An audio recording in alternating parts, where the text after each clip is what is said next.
Bere waay guddi na de ah ayenga waay yow ado xayo ma fir 5 minutes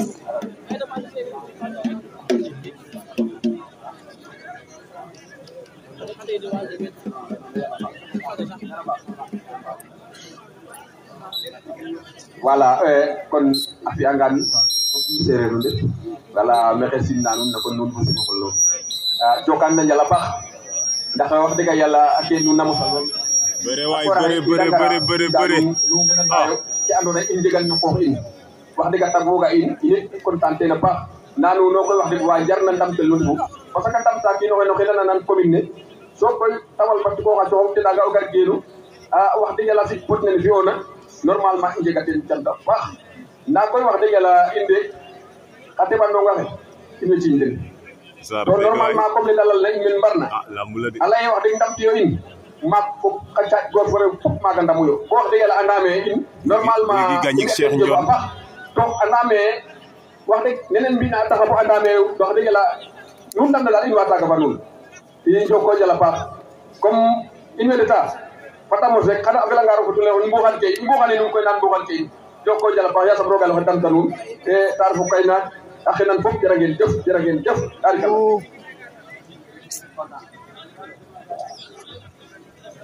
jërëjëf foog na na samoon yori baye Abdou Faye ngima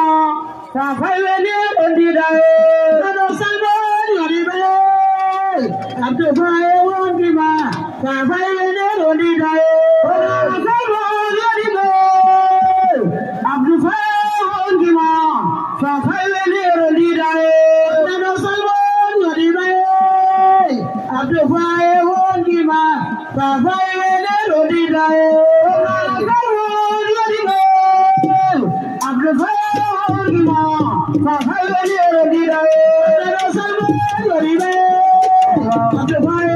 ngima sa fay wene ondidaye Abdou Faye ngima sa fay wene ondidaye Abdou Faye ngima sa fay wene ondidaye Abdou Faye ngima sa fay wene ondidaye Abdou Faye ngima sa fay wene ondidaye Abdou Faye ngima sa fay wene ondidaye Abdou Faye ngima sa fay wene ondidaye Abdou Faye ngima sa fay wene ondidaye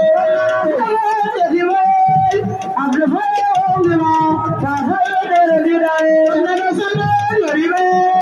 Abdou Faye ngima sa fay wene ondidaye Abdou Faye ngima sa fay wene ondidaye Abdou Faye ngima sa fay wene ondidaye